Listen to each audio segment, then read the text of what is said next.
Assalamualaikum warahmatullahi wabarakatuh.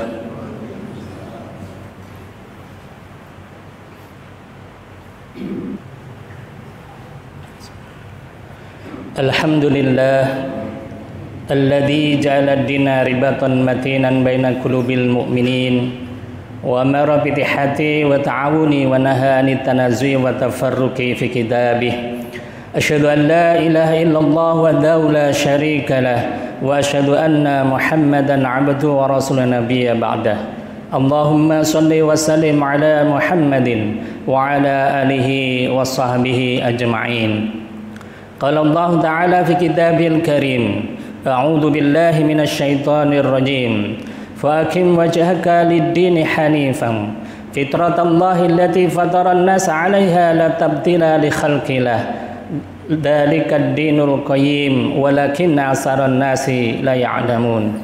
Wa qala Rasulullah sallallahu alaihi wasallam, kullu mauludin yuladu 'alal fitrah fa abawahu yuhawidani wa yunashiranihi wa yumasisanihi.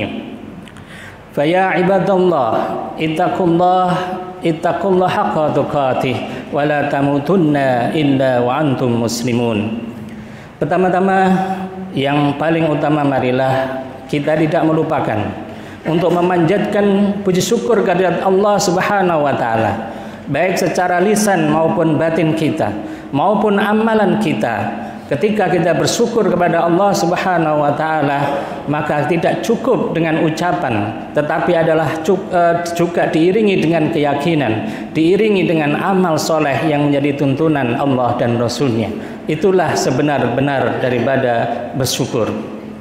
Yang kedua, saya selaku khatib pada kesempatan siang hari ini, saya mengajak pada diri saya sendiri khususnya dan para hadirin, marilah kita senantiasa meningkatkan takwa kita sekuat tenaga untuk mengamalkan apa yang diperintahkan oleh Allah dan Rasul-Nya dan menjauhi segala larangan-larangannya, baik di dalam Al-Quran maupun As-Sunnah. Dengan demikian kita berharap menjadi manusia yang mulia di sisi Allah. Itulah harapan yang terbesar bagi kita, karena harapan kepada dunia, harapan kepada keluarga itu kemungkinan kecil tidak bisa kita lakukan kecuali kita berharap menjadi orang-orang yang bertakwa, karena inna akramakum indallahi atqakum. Orang yang paling mulia di sisi Allah adalah orang yang paling bertakwa, bukan orang yang paling kaya, bukan orang yang punya jabatan tinggi, bukan orang yang memiliki keluarga yang sukses, tetapi adalah kemuliaan berdasarkan atas perintah-perintah Allah Subhanahu wa taala. Sebagaimana yang saya sampaikan di dalam surat Ar-Rum ayat 30, Allah berfirman, "Wa aqim wajhaka lid-dini hanifah," dan hendaklah engkau Muhammad. Khitab ini adalah khitab seruan Allah kepada Nabi Muhammad. "Fa aqim wajhaka lid-dini hanifah." Hendaklah kamu hadapkan dirimu ya Muhammad kepada agama yang hanif, agama yang lurus, agama yang mengesahkan, tidak menyekutukan Allah Subhanahu wa taala. Kenapa demikian? Fitratallahi allati fataran nas 'alaiha. Karena apa? Karena agama Islam, agama yang sesuai dengan fitrah manusia. Fataran nas 'alaiha, di mana manusia seharusnya berjalan di atas fitrah itu. La tabdila li khalqillah. Dzalikad dinul qayyim. Itu adalah agama yang lurus. La tabdila li khalqillah, dan tidak ada yang bisa mampu untuk mengubah daripada fitrah yang diciptakan oleh Allah Subhanahu wa taala. Walakinna, akan tetapi, aksaron nasi la ya'lamun, banyak manusia itu tidak memahami daripada hakikat agama ini. Oleh karena itu ya ma'asyiral muslimin rahimakumullah, khitabur rasul khitabul li ummatihi. Seruan kepada Rasul itu sebenarnya adalah seruan kepada umatnya untuk kita berpegang teguh kepada fitrah agama ini, agar kita berjalan pada agama ini, tidak menyimpang dari agama ini. Dan apabila kita menyimpang dari agama ini, maka yang terjadi adalah kerusakan yang luar biasa. Allah Subhanahu wa taala di dalam tafsir As-Sa'di atau dalam tafsir Aisarul Tafasir itu disebutkan yang dimaksud fitrah agama Islam ini adalah sesuai dengan khilqah, yaitu khilqah penciptaan, karakteristik daripada manusia. Allah menciptakan karakter, diberi oleh Allah akal, kemudian diberi oleh Allah taqatul hayawiyah, yaitu kekuatan jasmani, kekuatan hidup yang terbagi menjadi dua. Ada hajatul utwiyah, ada kebutuhan jasmani, ada gharais, naluri. Ini semua di dalam Al-Quran sudah disebutkan bahwa manusia diciptakan oleh Allah itu punya kebutuhan jasmani, dan kebutuhan jasmani ini harus dipenuhi oleh manusia. Kalau tidak dipenuhi, mereka akan mati. Contoh adalah kebutuhan makan minum, kebutuhan akan buang air besar dan buang air kecil, kebutuhan akan tidur, itu adalah kebutuhan jasmani. Maka Allah mengatakan sungguhnya Allah menciptakan siang adalah untuk berusaha, malam untuk istirahat. Ini adalah contoh Allah itu menciptakan kekuatan jasmani itu ada tidur. Kemudian Rasulullah mengatakan sungguhnya aku ini adalah manusia yang juga butuh makan dan juga butuh menikah. Ini adalah contoh bahwa Islam adalah agama yang menjelaskan bahwa dalam diri manusia ada potensi jasmani yang harus dipenuhi. Yang kedua ada naluri, ada gharizatul baqa, naluri mempertahankan diri. Bagaimana doa Nabi Ibrahim ketika itu menginginkan, ya Allah jadikanlah keturunan kami menjadi pemimpin. Kemudian Allah mengatakan bahwa aku akan menjadikan keturunan kamu menjadi pemimpin asal keturunan kamu menjadi orang-orang yang bertakwa. Ini ada contoh keinginan dari Nabi Ibrahim untuk menjadi anak keturunannya menjadi pemimpin. Begitu pula ada gharizatun naw, kebutuhan naluri seksual dalam diri manusia. Zuyina linnasi hubus syahwati minan nisa. Kemudian diciptakan oleh Allah pada diri manusia laki-laki, zuyina linnasi hubus syahwat, untuk keinginan untuk syahwat, menikah dengan perempuan menikah dengan laki-laki. Ini adalah termasuk naluri yang sudah disebutkan oleh Allah SWT. Gharizatu tadayyun, naluri beragama. Ya ayuhan nasu budu rabbakumul ladzi khalaqakum walladzina min qablikum la'allakum tattaqun. Hai manusia, hendaklah kamu beribadah kepada Allah yang telah menciptakan diri kalian sebagaimana orang-orang sebelum kalian. Ini adalah naluri yang diberikan oleh Allah kepada manusia untuk beribadah kepada Allah. Tetapi ketika kebutuhan jasmani dan naluri ini kalau tidak dipenuhi, tidak masalah, gorizah itu hanya gelisah, tapi kebutuhan jasmani bisa mati. Dan pemenuhan naluri-naluri ini Allah juga menciptakan aturan berupa syariat agar pelaksanaan daripada pemenuhan itu tidak melanggar daripada perintah-perintah Allah Subhanahu wa taala. Maka fenomena apabila fitrah di dalam diri manusia, khilqah, karakter di dalam diri manusia, ada akal, ada naluri, dan kebutuhan jasmani, dibiarkan untuk memenuhi kebutuhannya sesuai dengan keinginan dia dan hawa nafsu, maka itu akan mencelakakan manusia itu sendiri, mencelakakan lingkungan dan sebagainya. Sebagaimana Allah mengatakan dhaharul fasadu fil barri wal bahri bima kasabat aydin nasi liqaum ba'dallati amilu la'allahum yarjiun. Dan dhaharul fasad, dan tampak kerusakan di langit dan di bumi ini bima kasabat aydin nas, itu adalah akibat ulah tangan manusia yang tidak mengikuti perintah-perintah Allah Subhanahu wa taala. Liyudhiqahum ba'dallati amilu la'allahum yarji'un, agar mereka merasakan apa yang dilakukan yang melanggar perintah Allah itu, dan berharap Allah itu mereka akan kembali ke jalan Allah Subhanahu wa taala. Karena apa? Karena fitrah dari Allah menciptakan agama ini sesuai dengan fitrah manusia, tetapi manusia menyimpang daripada agama yang fitrah ini, akhirnya adalah kerusakan. Coba kalau kita lihat kebebasan anak-anak muda. Mereka bermaksiat dengan berzina. Apa yang terjadi adalah kebebasan itu menimbulkan berbagai penyakit yang ada di dalam masyarakat. Mereka memuaskan hawa nafsunya, syahwatnya kepada orang-orang yang tidak sah menurut agama. Maka muncullah HIV dan berbagai penyakit yang itu sampai sekarang ini belum ada obatnya. Begitu juga ketika pemenuhan kebutuhan jasmani ini dibiarkan tanpa ada perintah Allah aturannya, maka banyaknya perampokan, kriminalisasi, penjamretan dan sebagainya. Ini adalah contoh akibat apa? Karena mereka menggunakan hawa nafsunya untuk memenuhi kebutuhan jasmani dan nalurinya. Ya masyarakat muslimin rahimakumullah, bagaimanakah kita mempertahankan fitrah ini? Mempertahankan diri kita.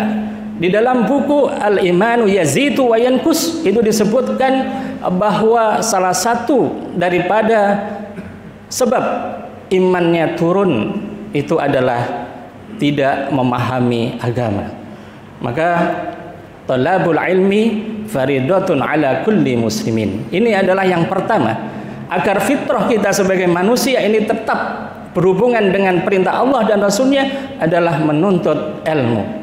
Di dalam Mukhtasar Ihya Ulumuddin itu disebutkan, sahabat Ibnu Abbas menyebutkan bahwasanya manusia terdiri daripada jasmani dan rohani. Jasmani itu adalah makannya adalah makanan 4 sehat 5 sempurna misalkan. Tetapi ruhiyah, rohani ini harus diberi makan berupa majelis ilmu, yaitu mempelajari ilmu agama. Dengan begitu mereka bisa memahami mana yang halal dan haram. Mereka bisa memahami apa yang seharusnya dia lakukan sebagai hamba Allah Subhanahu wa taala. Bahkan di dalam Al-Qur'an katakan walaqad dara'na jahannama walaqad dara'na li jahannam katsiran minal jinni wal insi lahum qulubuhum la yafqahuna biha. Bahwa penghuni neraka itu yang paling banyak adalah jin dan manusia. Karena apa? Lahum qulubuhum, mereka punya hati, la yafqahuna biha, tidak digunakan untuk berpikir. Imam Ibnu Katsir menyebutkan di dalam tafsirnya, qulub ini adalah akal. Untuk berpikir itu adalah membutuhkan informasi dan realitas fakta. Maka kalau kita mengkaji kajian Islam dan sebagainya, mempelajari buku-buku Islamnya banyak, kita dapat informasi, kita dapat fakta terhadap realitas Islam itu bagaimana. Makanya kewajiban kita adalah menuntut ilmu, termasuk yang paling utama adalah mengenai halal dan haram. Yang kedua, peran orang tua ini sangat penting sekali. Karena apa? Kata Rasulullah, orang tua itu adalah basic pendidikan yang paling utama. Karena apa? Rasulullah mengatakan kullu mauludin yuladu 'alal fitrah. Setiap manusia itu dilahirkan sesuai dengan fitrah. Fitrah itu adalah kecenderungan. Kalau tadi dikatakan fa'akim wajhaka lid-dini hanifan fitratallahi lati fatarana 'alaiha la tabtila li khalqillah. Wadzalika dinul qayyim walakin asarun nasi la ya'lamun. Itu kalau di dalam tafsir As-Sa'di disebutkan adalah mailu li tauhid. Kecenderungan manusia pada dasarnya adalah untuk mentauhidkan Allah Subhanahu wa taala. Tergantung ilmu yang dia baca dan dia terima. Itulah perannya. Kullu mauludin yuladu 'alal fitrah fa abawahu yuhawidani wa yunasiranihi wa yumajisani. Tergantung orang tuanya mau membentuk dia menjadi orang Yahudi, Nasrani atau Majusi. Ini adalah peran utama orang tua. Sejak di dalam kitab Tarbiyatul Aulad disebutkan ketika anak mulai lahir, ibunya mengajarkan untuk dianjurkan oleh Rasulullah mengajari anaknya la ilaha illallah. Itu adalah kalimat tauhid, tiada Tuhan selain Allah. Itulah pendidikan. Belum lagi pendidikan 7 ya sampai 10 anaknya diajari sholat. Kalau tidak mau mereka dihukum ya. Ini adalah salah satu bentuk daripada pendidikan dari Allah. Rasulullah SAW 10 tahun dipisahkan dari tempat tidur orang tua, disuruh untuk mandiri tidurnya dan sebagainya. Ini adalah salah satu pendidikan di dalam konsep Islam untuk menjaga fitrah manusia. Yang ketiga adalah teman ini adalah satu yang menjadi komponen untuk menjaga fitrah kita. Al-mar'u ala dini khalilih falyandur ahadukum ma yukhaliluhu. Kata Rasulullah, hendaklah seseorang itu melihat agama temannya. Siapa yang menemani seseorang itu, bagaimana agamanya. Ini yang paling besar pengaruhnya adalah teman, baik teman hidup maupun teman mati. Teman hidup bisa saja berupa teman manusia, teman mati adalah HP. Ini yang sangat membahayakan. Maka kita lihat HP-nya anak-anak, bagaimana HP-nya isinya. Itu adalah suatu kontrol bagi kita agar menjaga anak-anak terlepas daripada akidah Islam dan syariat Islam. Yang selanjutnya yang terakhir adalah kita harus berhijrah. Di dalam Sahih Bukhari disebutkan suatu hadis yang panjang. Bagaimana seseorang itu datang kepada rahib Yahudi pada waktu itu, dia telah membunuh 99 orang. Kemudian dia datang kepada seorang ulama, apakah saya diterima taubatnya? Maka ulama mengatakan tidak. Maka dibunuhlah ulama itu dan akhirnya dia telah membunuh 100 orang. Dan kemudian dia minta pertimbangan kepada ulama yang lain, bagaimana, apakah saya bisa taubat saya diterima? Bisa, asalkan yang pertama kamu tidak mengulangi kesalahan kamu, yang kedua kamu hijrah, berpindah dari tempat yang penuh kemaksiatan ini ke wilayah yang penuh orang-orang solehnya.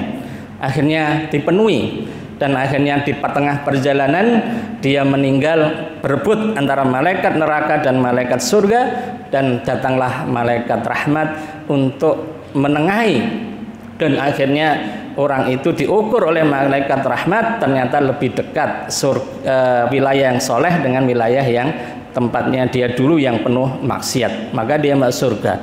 Maka di sini kita mengambil hikmah bahwa kalau kita menginginkan kita keluar dari negatif atau perbuatan yang negatif, ya termasuk anak-anak kita sebagainya, maka kita harus hijrah ya dari tempat-tempat yang maksiat menuju tempat-tempat orang-orang yang soleh, dan kemudian kita niatkan minta kepada Allah untuk senantiasa melindungi dari perbuatan-perbuatan maksiat yang kita lakukan, atau anak-anak kita bimbing untuk senantiasa hijrah, mencari muhasabah sejauh mana kita terikat terhadap perintah-perintah Allah Subhanahu wa taala. Fa insyaallah apabila kita memenuhi semuanya itu, maka diri kita, keluarga kita akan menjadi keluarga yang sakinah, mawadah, warahmah, dan masyarakat menjadi masyarakat yang baldatun thayyibatun wa rabbun ghafur, sebagaimana Allah mengatakan lau anna alal qura amanu,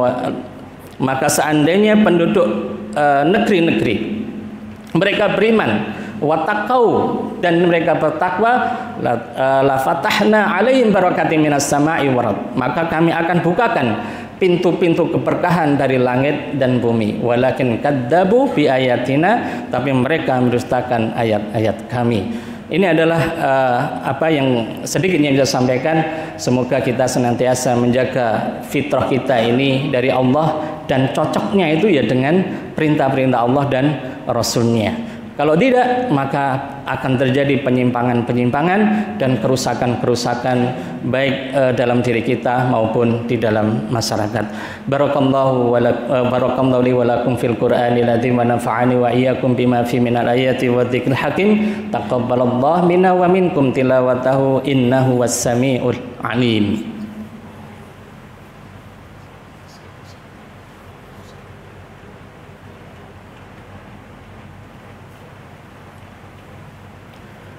Alhamdulillahilladzi arsala rasulahu bil huda wad dinil haqq liyudhhirahu 'alad dini kullih wa kafa billahi shahida. Asyhadu an la ilaha illallah wahdahu la syarika lah wa asyhadu anna Muhammadan 'abduhu wa rasuluhu nabiyya ba'da. Allahumma salli wa sallim ala Muhammadin wa ala alihi wa sahbihi ajma'in. Qala Allah ta'ala fi kitabil karim, a'udzu billahi minasy syaithanir rajim. Innallaha wa malaikatahu yusholluna 'alan nabiy ya ayyuhalladzina amanu shallu 'alaihi wa sallimu taslima. Allahumma salli wa sallim ala Muhammadin wa ala alihi wa sahbihi ajma'in. Marilah kita berdoa untuk semoga kita tetap menjaga fitrah kita, yaitu tauhid, ibadah kepada Allah Subhanahu wa taala, dan menjadikan keluarga kita keluarga yang sakinah, mawaddah, warahmah, penuh dengan ketakwaan dan keberkahan dari Allah Subhanahu wa taala. Allahumma shalli wa sallim ala Muhammadin wa ala alihi wa sahbihi ajma'in. Alhamdulillahi rabbil alamin. Hamdan yu'afi ni'amahu wa yukafi mazidah. Ya Rabbana lakal hamdu kama yanbaghi li jalali wajhika wa 'azimi sultanik. Allahumma ighfir lana li walidayna warhamhuma kama rabbayana shighara wa li jami'il muslimin wal muslimat wal mu'minina wal mu'minat al-ahya'i minhum wal ambat. Allahumma a'izzal islam wal muslimin wa adil syirka wa musyrikin. Allahumma dammir a'da'aka a'da'in. Allahumma ansuril ihwanana al-muslimina fi Palestin wa fi kulli makan. Allahumma ansuril mujahidina fi Palestin wa fi kulli makan. Allahumma dammir yahudal mukhtalin al-ghasibin wa awanahum wa zabaniyatahum. Allahumma khudhum akhda 'azizin muqtadirin ahdan yujim fid dunya qabla al-akhirah. Rabbana hab lana min azwajina wa dhurriyyatina qurrata a'yun waj'alna lil muttaqina imama. Allahumma ja'alna wa auladana wa dhurriyyatana wa talamidana min ahli al-ilmi wa ahli khair wa ahli al-Qur'an wa ahli sunnah wa la taj'alna wa iyyahum min ahli syarri wa ahli dhair wa ahli ma'asi. Allahumma arzuqna wa iyyahum ilman nafi'ah wa rizqan halalan thayyiban wa amalan muttaqabbalan. Allahumma arinal haqqa haqqan warzuqna ittiba'ah wa arinal batila batila warzuqna ijtinabah. Rabbana atina fid dunya hasanah wa fil akhirati hasanah wa qina adzaban nar. Subhana rabbika rabbil izzati amma yasifun wa salamun alal mursalin walhamdulillahi rabbil alamin. Wa la dzikrullahi akbar.